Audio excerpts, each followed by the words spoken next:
Tiago capítulo 2, de 14 a 26, o cristão operoso. Tiago 2, de 14 a 26, o cristão operoso. De que adianta, meus irmãos, alguém dizer que tem fé se não tem obras? Uma das maneiras de você entender obras, eu disse e repito, é você, em vez de ler obras, leia amor. Porque Tiago, de fato, está falando de obras de amor. Frutos do amor, que são obras.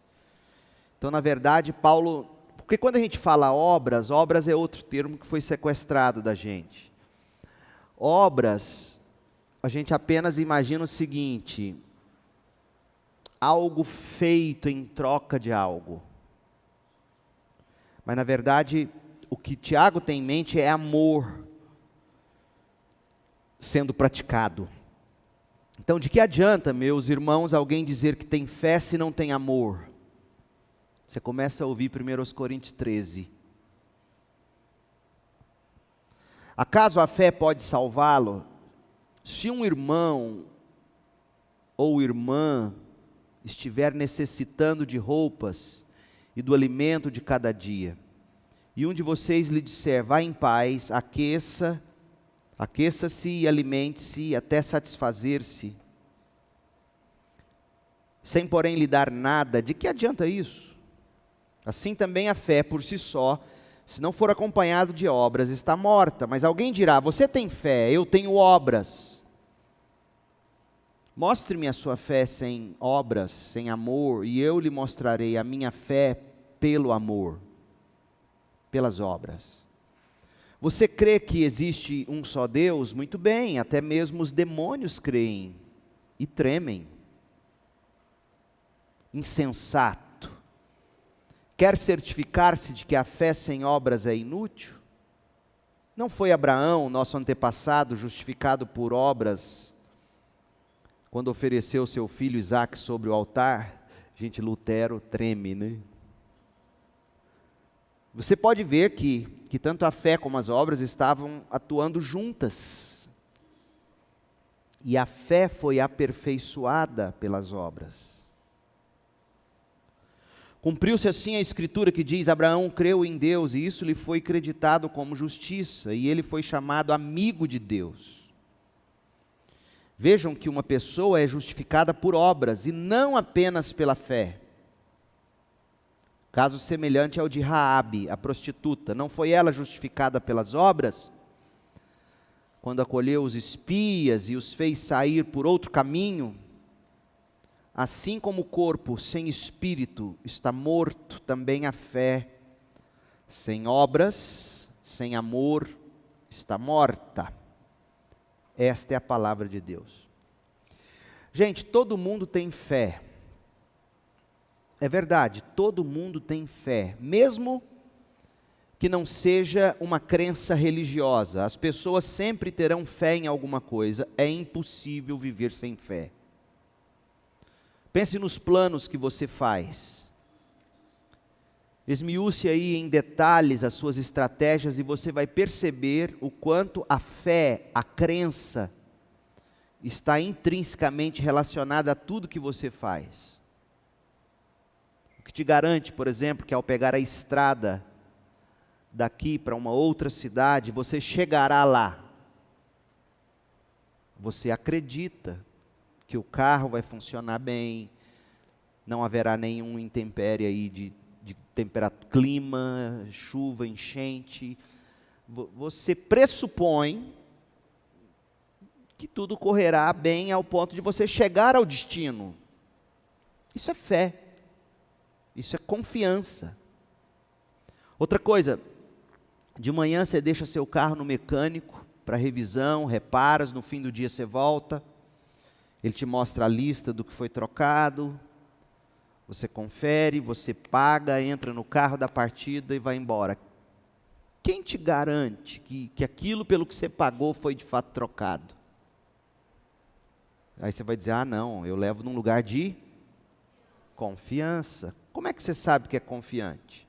Porque a pessoa foi dando provas de que é um estabelecimento confiável. Percebeu? Exemplo bobo, pequeno, mas para mostrar que mesmo o ateu, ele age operado pela fé. É impossível viver sem crer. É impossível viver sem confiar. Qualquer experimento científico partiu de uma crença, de um pressuposto. Não tem como ser diferente. Então, a questão fundamental não é se a pessoa tem fé, a questão é que tipo de fé que ela tem. É uma fé morta ou é uma fé viva?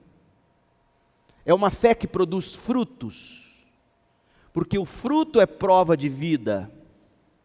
É uma fé inerte, é uma fé operosa, porque a fé bíblica, ela não é uma fé estéril, ela não é uma fé imóvel, ela é viva, ela frutifica, ela abençoa os outros, ela glorifica a Deus que está no céu.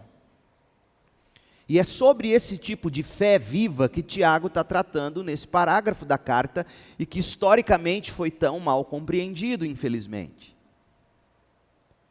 Tiago está descrevendo a natureza da fé salvadora, mas por que esse assunto é tão importante para Tiago? E tão relevante para os nossos dias? Havia nos dias de Tiago um tipo de gente que ostentava ter fé. No verso 14 você diz ter fé. Então havia pessoas que ostentavam a fé, que diziam ter, mas que vivia literalmente como o diabo gosta, verso 19, até os demônios creem, e Tiago ainda é irônico, e Tiago ainda diz assim, eles creem e tremem, ou seja, eu não vejo esse temor e tremor em vocês, coisa que até o diabo tem, percebe? Então, Tiago está tentando destruir esse tipo de ideia de que existe uma fé que não opera. E Tiago, além de dizer que o diabo era mais crente do que esse tipo de gente, os cadáveres, ele vai dizer, cadáveres ambulantes, ele diz, vocês são como cadáveres ambulantes. No verso 26, quando ele fala do corpo morto que não tem o espírito, ele fala assim, vocês sem obras, sem amor, vocês são como cadáveres ambulantes. Tiago está tratando do tipo de fé que não é apenas intelectual, mas que desce para o seu coração e faz você agir em amor. O apóstolo então propõe a ensinar que a fé que agrada a Deus, a fé que é salvadora, a fé genuinamente bíblica é do tipo único que frutifica. E o argumento de Tiago é, como sempre, muito prático.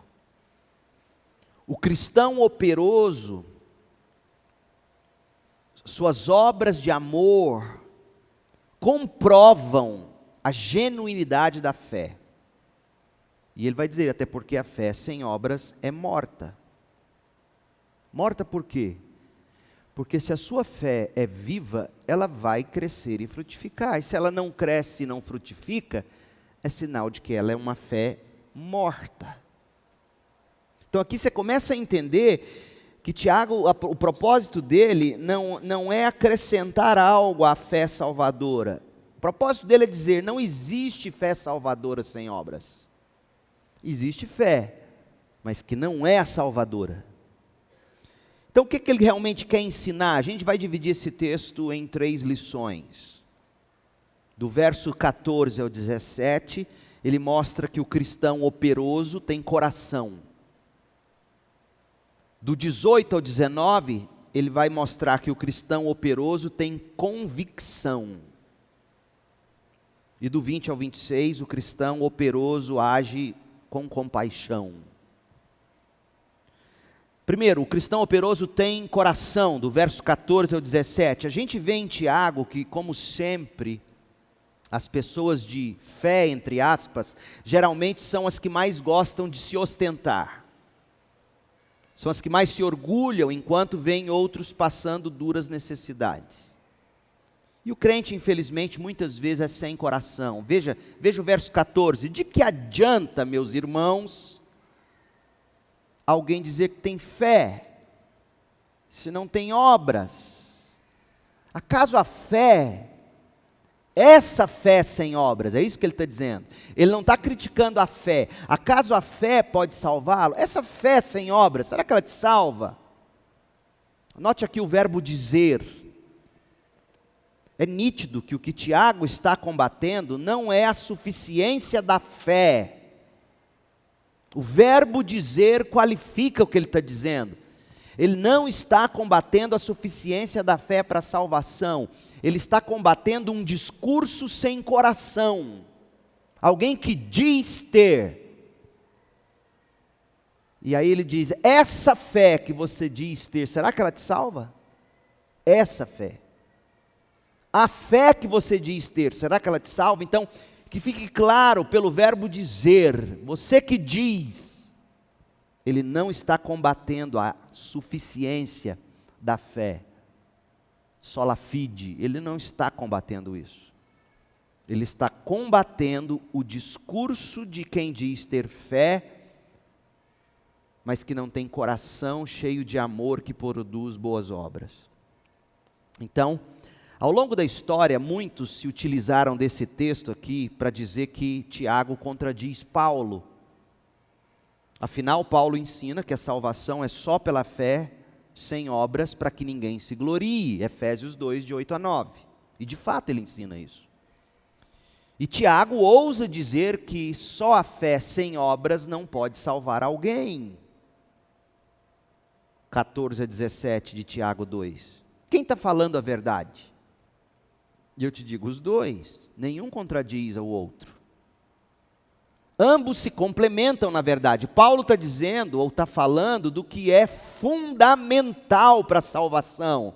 Fé, somente a fé. Enquanto Tiago está revelando o fruto, ouça, indispensável da fé, obras. Fundamental para a salvação é fé. Paulo discorre sobre isso. Tiago revela que o fruto indispensável do sola fide são as obras de amor. Porque sem as obras de amor não houve sola fide salvador no coração. Paulo combatia a heresia dos cristãos judaizantes, que ensinavam que salvação só se alcança com fé, mais as obras da lei cerimonial do judaísmo. Lei cerimonial. Essas foram as leis que Paulo sempre combateu, para aqueles que hoje seguem o antinomianismo, aí, abolindo a lei, quebrando as tábuas, mas o problema não é esse. Paulo condenava a repetição da lei cerimonial, que já se cumpriu em Cristo, e assim por diante. Então Tiago está dizendo aos judaizantes que se diziam cristãos o seguinte: olha, a salvação não é você ter fé e cumprir as obras da lei cerimonial. Tiago está refutando a heresia dos cristãos relativistas, seriam os cristãos graça barata de hoje, que dizia que o importante é você crer, e não importa como é que você vive, é graça. E como eu disse hoje de manhã, no início, a graça hoje se transformou num meio de fazer você não se sentir culpado com o seu pecado, e fazer o que você quer. Paulo combatia as obras do judaísmo, por exemplo, circuncisão, sacrifícios, regras alimentares, a guarda do sábado. Estas obras Paulo combatia. Salvação não é fé mais a obra da circuncisão. Salvação não é fé mais a obra dos sacrifícios. Salvação não é fé mais regras alimentares. Até porque o judeu nunca deu esmola para ganhar a salvação. Pelo contrário. Ele não dava esmola. Jesus tem até que brigar com eles. Jesus falava assim: em vez de você cuidar dos seus pais financeiramente, vocês falam, não, meu dinheiro não é para isso, meu dinheiro é consagrado a Deus. O problema do judeu nunca foi obras meritórias como a gente conhece hoje. As obras que Paulo está combatendo são as obras da lei, cerimoniais. Circuncisão, sacrifícios, regras alimentares, guarda do sábado e outras. Tiago refutava um viver sem obras de amor, sem bondade, sem generosidade, sem graciosidade, sem obediência. Obediência à lei. Então, olhando por esse ângulo, a gente descobre que tanto Paulo como Tiago estão falando a mesma língua. Paulo, por exemplo, depois de ter dito que Deus nos criou para as boas obras, olha o que ele diz aos Tessalonicenses. 1 Tessalonicenses 1:3. Lembramos continuamente diante de nosso Deus e Pai o que vocês têm demonstrado. O trabalho que resulta da fé. As obras que resultam da fé. O esforço motivado pelo amor e a perseverança proveniente da esperança em nosso Senhor Jesus Cristo. Então, na cabeça de Paulo, nunca existiu uma fé que não produza trabalhos de amor, obras de amor. Nunca existiu isso em Paulo. Nós temos que lembrar que Lutero, coitado, estava inserido num contexto onde o catolicismo romano já tinha destruído o conceito de graça. Então ele não conseguiu enxergar tudo muito bem. Ele ainda estava ali saindo da lama do catolicismo romano. Então é cobrar muito dele e brigar com ele porque ele condenou Tiago num primeiro momento. Mas Philippe Melanchthon foi o principal colaborador de Martinho Lutero. Aliás, Philippe Melanchthon é quem é o líder e o fundador do luteranismo. Olha o que Philippe Melanchthon disse: salvação é só pela fé, mas a fé salvadora não permanece só. Philippe Melanchthon. Salvação é só pela fé, mas a fé salvadora não permanece só. Nós não somos salvos pelas obras da lei, mas as obras de amor comprovam a nossa salvação. A forma como tratamos o próximo diz tudo sobre a nossa fé. Se eu, por exemplo, temo não ajudar o próximo com o meu dinheiro, porque eu tenho medo de ficar sem dinheiro, o que meu coração diz a respeito do meu Deus? Quem é meu Deus? Mamon. Mas se eu faço como os macedônios, dou além do que eu posso, o que eu revelo sobre o meu Deus? Quem é meu Deus? O Deus que provê e não deixa os seus passar necessidade, Hebreus 13. Então, veja que na verdade as minhas obras revelam em quem eu tenho fé. Se eu tenho fé absolutamente em Deus, eu ajudo o próximo sem medo de me faltar, porque o meu Deus cuidará de mim. Agora, se eu digo ter fé em Deus e guardo para mim com medo de me faltar e vejo o outro passar nesse... Gente, eu não estou dizendo que você tem que ser imprevidente, tá bom? Eu conheço provérbios, a formiga que junta para o inverno, eu sei disso. Mas nós estamos longe de ser um povo que está entregando tudo e passando necessidade. Muito pelo contrário, estamos acumulando muito mais do que a gente precisa. Então, o que a fé de fato faz, a fé que opera amor em obras, ela revela onde está seu coração. Por isso que Tiago dá tanto valor às obras nesse sentido. Se você de fato crê somente em Jesus para salvação, sustentação, santificação da sua vida, você não vai ter medo de dar. Mas se você não dá e diz ter fé, é sinal de que essa fé não é em Cristo somente. É em Cristo e no dinheiro. Essa fé é morta.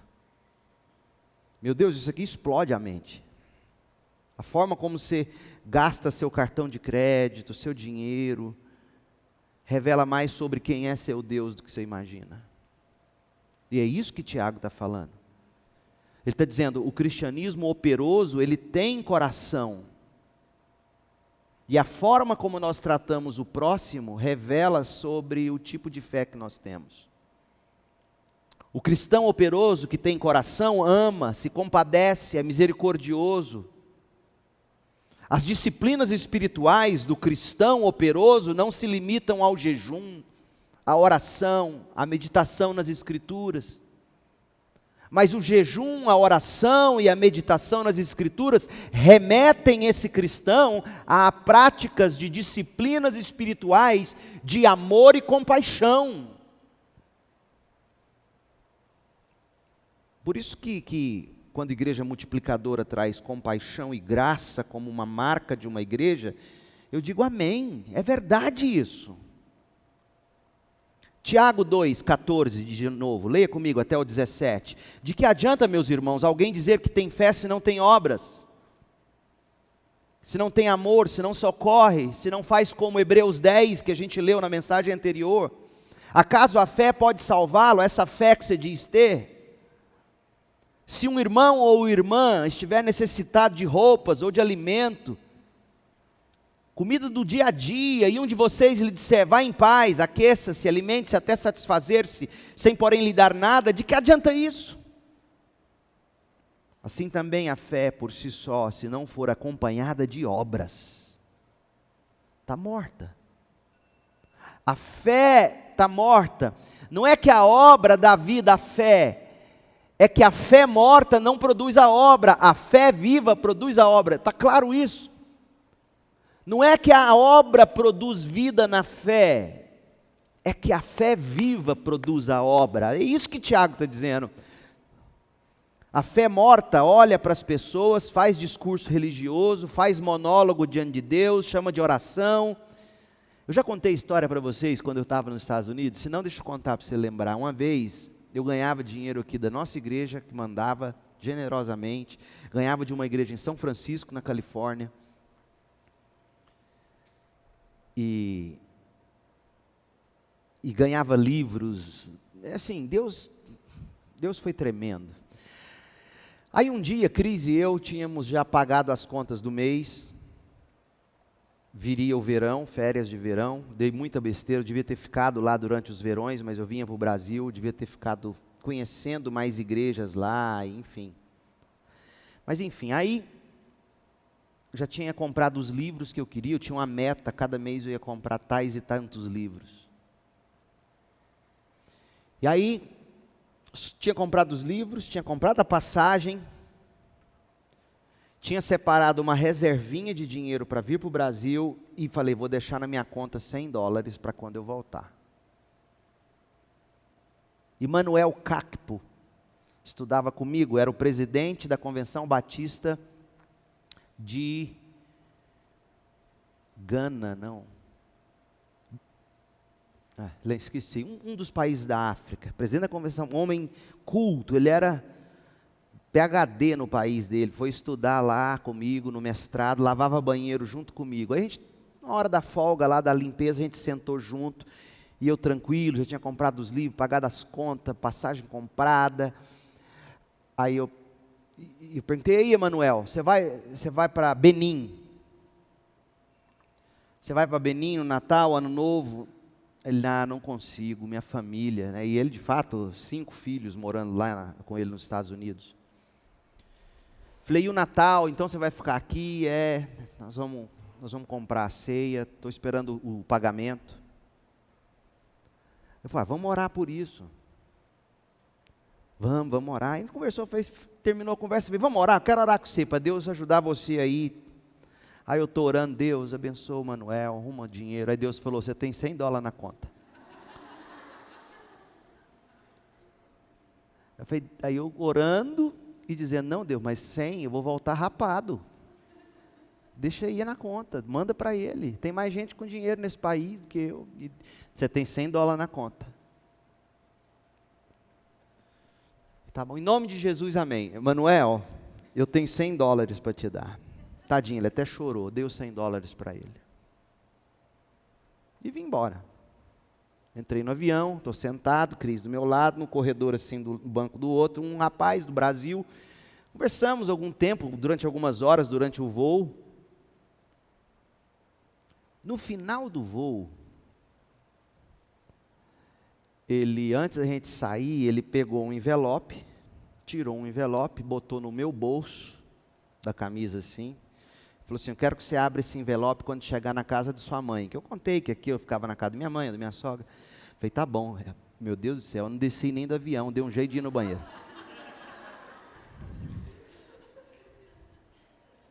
Chega a arrepiar. Eu abri o envelope, tinha uma nota de $100, cheirando nova, sabe? E um bilhete assim, ó. Eu cuido de ti. É de arrepiar. Então, Tiago está dizendo assim, a fé morta, ela não tem coração, ela não ama. Ela não cuida. A fé morta ora pelo irmão com $100 na conta. A fé viva pega os $100 e dá. E eu não sou exemplo de fé nisso não, gente. Eu tenho muito ainda a crescer e a aprender. O cristão operoso, ele tem coração. E Deus foi tão bom. Outra coisa que eu acho que eu nunca contei para vocês. Eu trabalhava na biblioteca do seminário. Eu já tinha aprendido inglês, parei de lavar vaso. E os vasos mais sujos são das mulheres. Meu Deus do céu. Faz cocô, espirra tudo. Sangue de menstruação, um negócio impressionante. Não sei como é que elas menstruam no vaso e o trem para nas paredes. Não estou mentindo não, meu Deus, deve ser com as pernas abertas para cima. Eu e o Manuel Caco fazendo as limpezas e depois dando risada. Os do homem também é sujo, mas em nome de Jesus. Aí eu já trabalhava na biblioteca e lembra que eu falei que eu tinha assim, uma vez por mês eu comprava os livros, o tanto e os da lista. Aí todo dia nos intervalos eu corria na livraria que tinha no campus da universidade. Eu sabia onde estavam os livros, tudo, já conhecia todos os livros. Aí às vezes chegava alguém pedindo um livro tal, o vendedor novato não sabia. Meu sonho era trabalhar naquela livraria. Mas Deus me pôs na biblioteca, que aí depois eu descobri que era melhor. Eu falava, não, o livro que você quer está na estante tal, ia lá, pegava para ele. Rapaz, o gerente da loja gostou tanto de mim, falou, olha, eu não vou contratar você porque já tem funcionários. Mas você tem desconto de lojista. Tamanho... Aí, enfim. Aí um dia eu cheguei em casa e falei assim, Cris, você já pensou se Deus fizesse o seguinte, Leandro, você tem 1 hora para entrar lá na Lifeway Bookstore, 1 hora para você escolher o que você quiser. Você já pensou? Ela, sonhar não paga nada. Meu último mês nos Estados Unidos, meu professor de teologia sistemática me levou para pregar na igreja dele, igreja de americanos. E eu preguei naquele texto de Lucas 5, a pesca maravilhosa. Aí no sermão, ilustrei, falei, foi minha primeira e única vez que eu preguei em inglês. E aí falei do valor, como os Estados Unidos é um país abençoado, os recursos que aquele povo tem, livro, dinheiro, aquela coisa toda, né? E que no Brasil, uma das coisas que eu mais senti falta era da biblioteca, dos livros e tá. Terminou o culto, o meu professor me chamou e falou assim, tem um moço aqui da igreja, um senhor da igreja, que quer que a gente vá lá no shopping encontrar com ele na loja dele. Aí eu falei, mas o shopping nos Estados Unidos fecha 9 horas, já era 9 e pouco, porque a gente terminou o culto e fomos para a comunhão. Aí ele falou, não, ele disse que é para a gente entrar pelos fundos. Eu falei, tá bom, me senti na máfia italiana, sabe aqueles filmes que você entra pelos fundos, abre a porta de ferro. Aí eu entrei, sem saber qual loja, porque eu não entrei pelos corredores do shopping. Já viu como é que é o bastidores das lojas? Você não sabe que loja é. Aí eu entrei na loja com ele. Quando ele liga a luz, uma livraria evangélica. Sabe o que ele falou para mim? Pega o que você quiser para você levar para o Brasil. Aí eu pensei, brinquei com ele, falei, you give me an hour? Você falou assim, falei, você me dá 1 hora? Porque era meu sonho. Ele falou assim, não, você tem o tempo que quiser. Abundantemente mais do que tudo que pedimos. Mas Deus sabe o que faz. Ele te dá o doce, mas te diz quanto você vai comer. Porque eu já tinha despachado meus livros, minhas malas, eu já estava pagando uma fortuna de excesso de bagagem. Então eu não tinha como pegar tudo que eu queria. Olha como Deus faz. Aí na hora Deus falou assim para mim: Leandro, você não vai levar tudo que você gostaria de levar. Você vai levar o que você entender ser o melhor você levar. Mas nunca vai te faltar os livros que você precisar para o seu ministério. Essa foi a lição que eu tirei. Aí eu selecionei 3 grandes coleções e trouxe. Quando Deus quer fazer, Ele faz, sem você se preocupar. Você pode até brincar de sonhar. Então, o cristão operoso, ele tem coração, ele sabe que seu Deus cuida dele. A fé dele o faz agir com amor. E João também entendia isso. João pensava igual Tiago pensava, igual Paulo pensava. 1 de João 3,17. Se alguém tiver recursos materiais e vendo seu irmão em necessidade, não se compadecer dele, como pode permanecer nele o amor de Deus? Então você tem que ler Tiago falando de fé e obras à luz de 1 de João 3,17. Ou seja, se você não tem compaixão a ponto de te fazer ajudar o outro com obras de amor, você não tem fé. Desculpa, sua fé não é salvadora. E aí no verso 18, filhinhos, 1 de João 3,18, filhinhos, não amemos de palavra nem de boca, mas em ação e em verdade. Então não era só Tiago, não era só Paulo, não era só João que pensavam assim. Pedro também pensava assim. A igreja primitiva inteira entendia que a fé salvadora vem acompanhada de obras. E que alguém que diz ter fé, mas não tem obras, não tem a fé salvadora. Tem uma fé mentirosa. Olha 2 de Pedro 1. Olha o que Pedro vai dizer, 2 de Pedro 1,5. Por isso mesmo, empenhem-se para acrescentar à sua fé a virtude. Veja, a fé tem que ser acrescentada de elementos. Virtude, o conhecimento. Ao conhecimento, o domínio próprio. Ao domínio próprio, a perseverança. A perseverança, a piedade. A piedade, a fraternidade ou amor. E a fraternidade, o amor. Fraternidade aqui dá a ideia de amizade. Crente tem que ser amigo. A fé salvadora te faz amigo.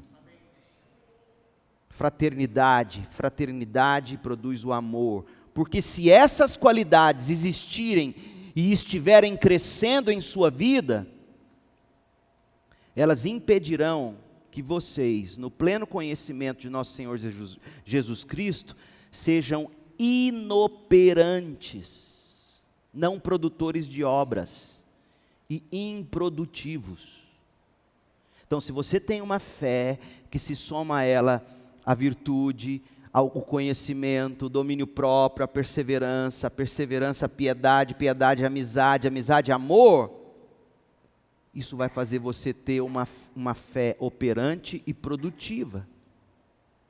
Todavia, continua Pedro, se alguém não as tem, está cego, só vê o que está perto, esquecendo-se da purificação dos seus antigos pecados. Portanto, irmãos, empenhem-se ainda mais para consolidar o chamado e a eleição de vocês. Empenhem-se. Eu não sei como é que os calvinistas, ultra-calvinistas, entendem isso aqui. Eu não tenho nenhuma dificuldade nisso aqui. Ele opera em mim o querer, Ele opera em mim o realizar, e por isso Ele pode dizer, empenhem-se, tenha minha parte nisso, e eu sei que a minha parte nisso é o próprio Deus quem me dá, mas se eu nem me preocupo em ter parte nisso, como é que eu vou dizer que isso é fé que salva? para consolidar o chamado e a eleição de vocês, pois se agirem dessa forma, jamais tropeçarão. Crente, você não quer cair no pecado? Então, acrescente à sua fé virtude, à sua virtude conhecimento, a seu conhecimento domínio próprio, seja operante, seja trabalhador, e isso tirará seu coração da pornografia, do pecado, da ganância, do orgulho, dos tropeços, e assim vocês estarão ricamente providos quando entrarem no reino eterno de nosso Senhor e Salvador Jesus Cristo. Então, a fé que justifica é a mesma fé que frutifica. Põe isso no seu Instagram. A fé que justifica é a mesma fé que frutifica. São pelos frutos de amor, pelos frutos de justiça, que a fé verdadeira é demonstrada, porque o cristão operoso tem coração. Em segundo lugar, o cristão operoso tem convicção. Tiago 2, de 18 a 19. Sim, o cristão operoso tem coração, mas ele tem convicção também. Porque as obras praticadas por esse cristão são praticadas em consequência daquilo que ele conhece, daquilo que ele compreende da verdade do Evangelho. Deixa eu te dizer uma coisa, dizer que o cristão operante ou operoso tem coração, não é dizer que o cristão é guiado pelo coração. O cristão não é guiado pelo coração, o cristão é guiado pela verdade. O coração segue a verdade. E se não estiver seguindo, eu e você, como diz Pedro, temos que nos empenhar para que esse coração siga a verdade. Verdade sem coração mata. E coração sem verdade também. É a convicção no Evangelho.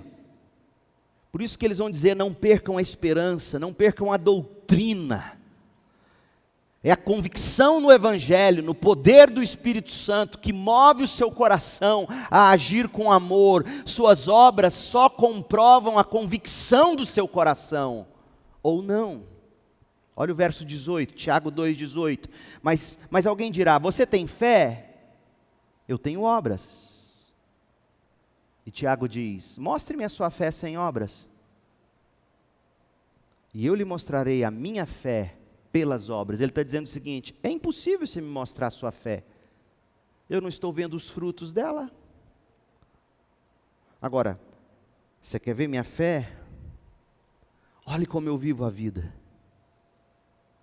O dinheiro não é meu ídolo, o sexo não é meu maior prazer. Quer saber como é que eu tenho fé? Olhe para a minha vida, seja meu imitador como eu sou de Cristo Jesus. Agora, você tem fé? Não estou vendo. Olha a sua vida.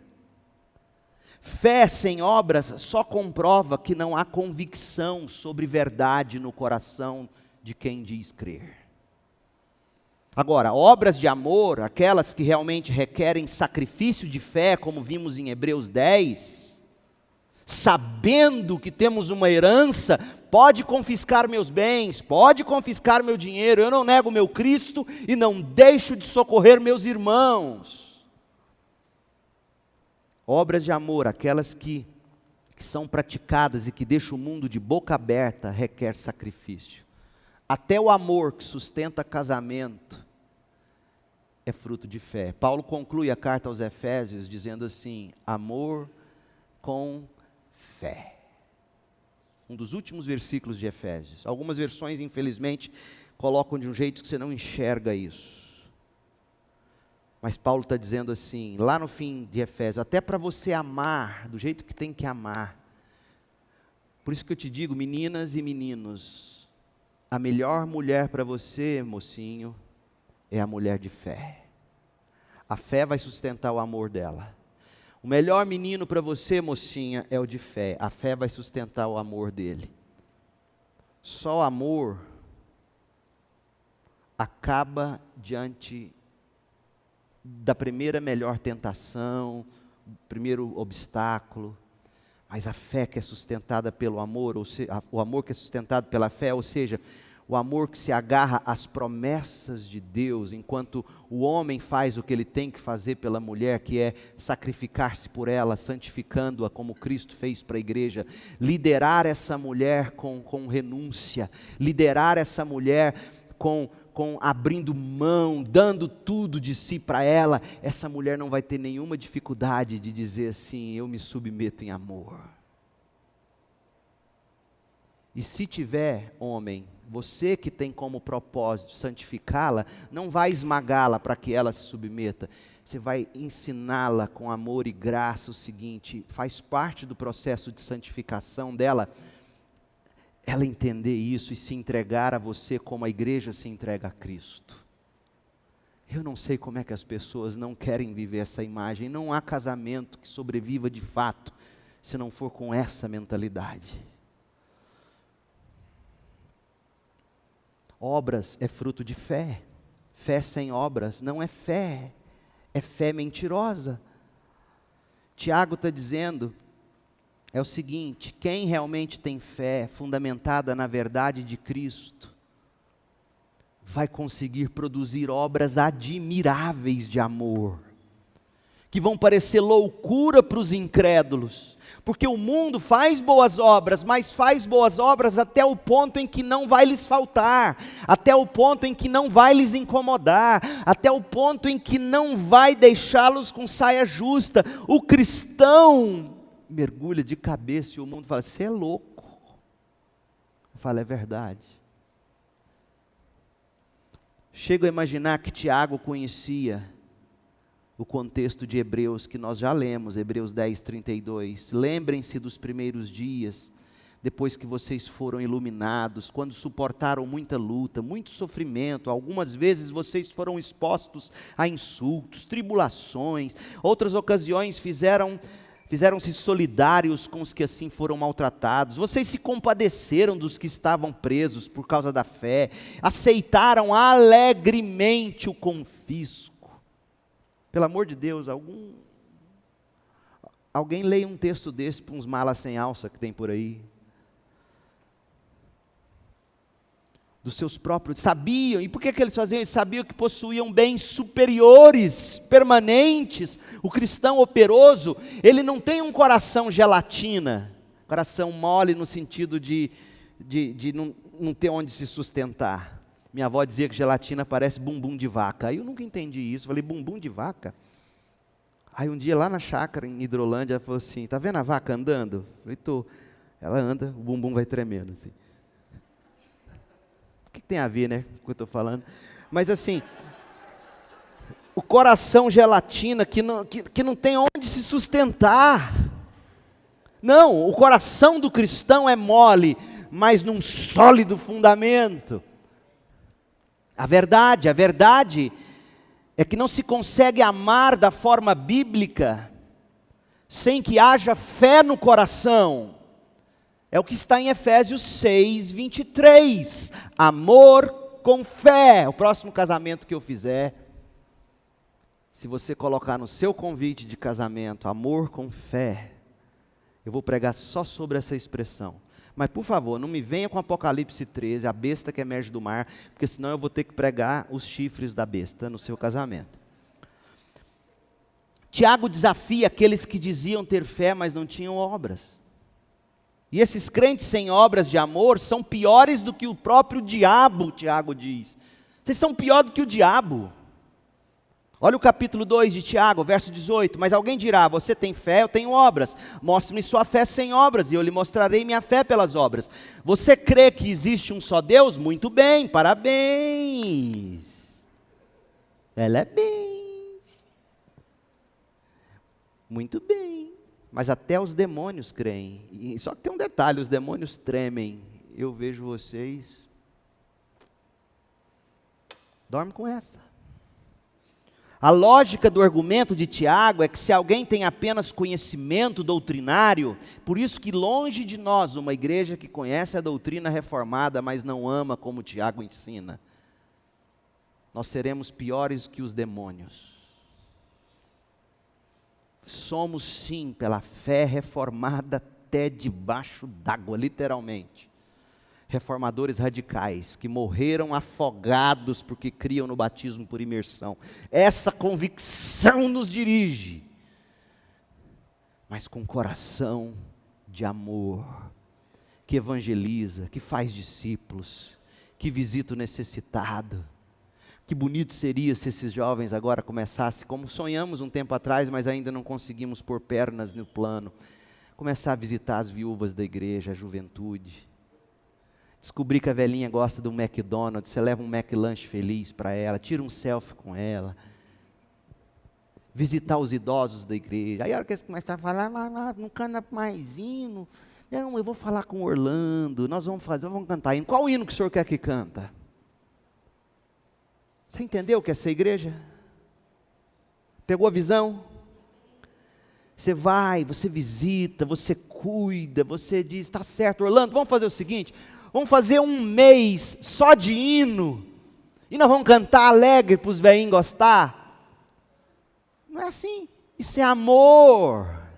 Ô meu povo, essa sim é uma igreja guiada pelo Espírito. Ela ama, ela abre mão de gostos pessoais, preferências. Você tem que se lembrar que o hino que ele gosta era o corinho que ele cantava na época dele. Daqui a pouco você acha, na geração dos nossos netos, esse Cassiane, que eu amo, tem que cantar no meu velório. Cassiane vai ser brega, meu Deus do céu, já é, né? Já é brega. Nós temos que amar os hinos da nossa tradição, e temos que respeitar os que gostam, e cantar para eles, e junto com eles, para a glória de Deus, e dizer, Senhor tem razão, nós precisamos de hinos. Isso é amor, isso é igreja. Para ser genuína, não basta intelectualidade, não basta só conhecimento, e também não basta coração mole. A gente tem que ter convicção, conteúdo do Evangelho. Por isso que o seu pastor prega 1h30, o último sermão durou 1h30. Mas o coração tem que ter emoção que é movida pelo Evangelho. E essa convicção, quando toma o coração, produz compaixão, atitude de amor. O cristão operante tem convicção. O coração dele é movido pela convicção na verdade, ele pratica obras de amor. E essas obras de amor reforçam a fé, e todas as vezes que o coração vacila, ele se volta ao conteúdo do Evangelho, ele diz, coração, siga essa verdade. Eu amo o que João escreveu na primeira carta, capítulo 3, verso 18. Filhinhos, não amemos de palavra, nem de boca, mas em ação, em verdade, assim saberemos que somos da verdade. Como é que vão saber se somos da verdade? Amando. Amor, fruto do conhecimento. Agora, conhecimento sem amor, me perdoe, é fé sem obras. É morta. Sua teologia reformada, pentecostal, seja ela qual for, te leva para o inferno, se isso não produzir em você amor. Saberemos que somos da verdade, e tranquilizaremos o nosso coração diante dele, quando o nosso coração nos condenar.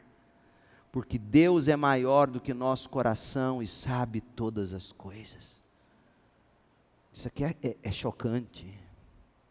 Um coração que começa a se condenar porque, gente, eu creio, mas eu não consigo amar. O cristão operoso, ele tem convicção. Tem gente que gasta fortuna catando cachorro na rua e cuidando dos cachorrinhos. Ótimo, amém. Você gasta 1.000 por mês com cachorro, gaste 2 com gente jogada na rua. Quantos jogados na rua você catou e levou num hospital? Gasta, não tem problema nenhum, gasta 10.000 com cachorro. Coitado dos bichinhos, tem dó também. Mas para cada real que você gastar com um cachorro da rua, gaste 3 vezes mais com alguém que precisa. O cristão operoso, ele tem convicção. Sua convicção leva ele a amar.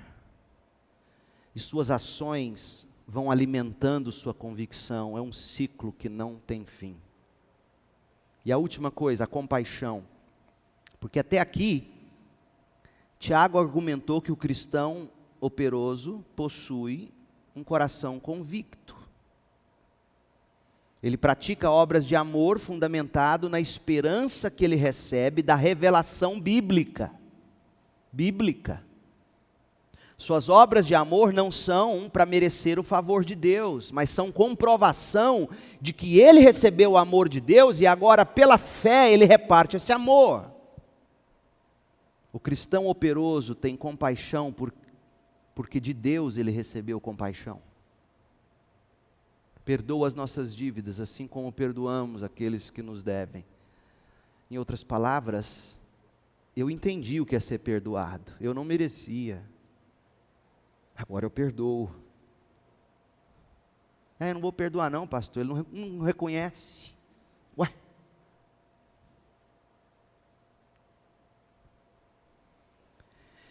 É isso que Tiago vai demonstrar na parte final desse parágrafo. Olha o que ele diz. Capítulo 2, Tiago, de 20 a 26. Insensato. Você é um insensato. Você quer se certificar de que a fé sem obras é inútil? Deixa eu te dar 2 exemplos, diz Tiago. Vou te falar de Abraão e de Raabe. Não foi Abraão, nosso antepassado, justificado por obras, quando ofereceu seu filho Isaque sobre o altar? Você pode ver que tanto a fé como as obras estavam atuando juntas.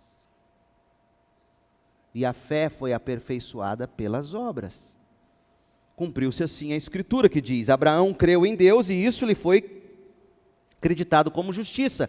E ele foi chamado amigo de Deus. Vejam que uma pessoa é justificada por obras, não apenas pela fé. Caso semelhante ao de Raabe, a prostituta. Não foi ela justificada pelas obras quando acolheu os espias e os fez sair por outro caminho? Assim como o corpo sem espírito está morto, você, com essa fé sem obras, não passa de um defunto espiritual. São 2 exemplos de fé operosas apresentados aqui por Tiago, de Abraão e Raabe. Agora, o que eles nos ensinam sobre compaixão? Abraão, gente, Abraão creu nas promessas de Deus. Gênesis 15, verso 6, Romanos 4, de 1 a 5. Agora, essa fé nas promessas de Deus se mostrou evidente. Quando? Quando Abraão, provado por Deus, entregou o filho a ele em atitude de fé, em atitude de obediência. Gênesis 22, de 1 a 19. O que Tiago enxergou em Abraão é que a fé de Abraão, ele ter crido nas promessas de Deus, fez ele confiar tanto em Deus, que ele falou: tá bom, eu vou pôr meu filho Isaque sobre o altar. A fé de Abraão não era inoperante, não era ociosa, não era desocupada. Era uma fé que o movia a atuar. Então, quando ele diz, não foi Abraão salvo pelas obras, ele está dizendo assim, obras que a fé produziu. Fé. Gente, a fé faz a gente cometer as maiores loucuras aos olhos do mundo. Raabe cria na soberania, Raabe cria na bondade de Deus, Josué 2:11. E de que forma ela evidenciou a fé em Deus? Quando ela acolheu os 2 espiões de Josué e os fez partir por outro caminho, fugindo da perseguição, Josué 2. E Tiago enxerga em Raabe uma fé que é operante, acompanhada de atitudes de compaixão, mesmo quando coloca o pescoço em risco. Então, onde está a compaixão? Nos atos de Abraão e de Raabe. De Raabe fica claro, certo? Ela creu na soberania, na direção, na bondade de Deus e em compaixão acolheu aqueles espias e mandou eles irem por outro caminho. Mas onde está a compaixão no ato de Abraão de confiar em Deus, ter fé na promessa de Deus e entregar o filho no altar. Para Abraão ser pai das nações, como Deus disse que ele seria, Gênesis 12, para ele ser bênção, eis que farei de você uma bênção. Abraão não poderia ter no coração, ouve que isso aqui é sério, para Abraão abençoar as nações, como ele foi chamado a abençoar, da semente de quem nasceu o nosso Messias, ele não poderia ter qualquer amor no coração que fosse maior do que o amor dele por Deus. Nem mesmo Isaac poderia ser mais amado do que Deus. E aí quando Deus diz, me dê Isaac, Abraão diz, eu confio no meu Deus. Eu quero ser bênção para as nações. Se faz parte abençoar as nações, porque Abraão sabia muito bem qual era o chamado dele. Se faz parte abençoar as nações, eu entregar meu filho sobre o altar, eis ele aqui, porque eu sei que o Senhor pode ressuscitá-lo. Está aqui meu filho. Entendeu a compaixão? Para você ser bênção como Deus nos chama a ser, a gente tem que entregar até os nossos sonhos. Tudo é dele. Em fé. Essa fé em Deus produz compaixão pelas nações ao ponto de eu entregar tudo entregarei. Para abençoar Josué e o povo de Deus, Raabe não mediu esforços, não temeu perder a própria vida, ela deu cobertura para os inimigos de Jericó. Ela agiu com compaixão pelo povo de Israel, crendo na bondade do Deus soberano de Abraão, Isaque e Jacó. O cristão operoso, ele tem compaixão. Ele sabe que para ele abençoar as nações, ele não pode nutrir qualquer amor superior ao de Deus no coração, ou a Deus no coração. E aí com fé no Deus que ressuscita os mortos, que me deu uma herança eterna, eu entrego tudo que eu sou, tudo que eu tenho, digo é seu. E aí sim você abençoa as nações. É difícil? Não, é impossível, só pela fé mesmo. Você abre as portas da sua casa como Raabe, recebe pessoas que você sabe que podem te dar problemas. Mas você está pensando na preservação do povo de Deus. Esse cristianismo é radical, gente. Que tipo de fé você tem? Ela é uma fé ociosa ou operosa? Minha fé e sua fé tem que ter coração, amor pelo próximo. Minha fé e sua fé tem que ter convicção, crer no conteúdo do Evangelho. Minha fé e sua fé, cujo coração é amoroso, sustentado pela convicção do Evangelho, minha fé e sua fé tem que produzir compaixão em atos de amor. Essa é a fé salvadora. Então não saia daqui fazendo parte daqueles que têm uma fé morta, cheia de convicções teológicas, mas que não move um dedo em ato de compaixão. Veja de novo como é que Tiago termina o nosso trecho, verso 26, assim como o corpo sem espírito está morto, a fé sem obras de amor está morta. Quanta gente viva andando por aí, gente, sem alma, sem coração, sem sentimento, iludidas pelo pecado, mas quanta gente, até na igreja, com suas convicções doutrinárias, teológicas, algumas corretíssimas, pelas quais eu morreria, outras nem tanto, mas gente que não ama, dando assim provas de que a fé que ela tem não a salvou. Não seja mais um desses. Peça a Deus fé. Fé em Jesus, fé no Evangelho. Suplique por uma fé operante, que lhe faça amar. Receba a salvação, reparta compaixão, receba Cristo e ame com fé. Ó Deus, em nome de Jesus, faça de nós crentes operosos, em nome de Jesus. Obrigado, Pai, pela comida que comeremos agora. Abençoa a tarde que teremos e traga-nos à noite com vigor e disposição, acrescidos pelo Teu Espírito. Em nome de Jesus. Amém.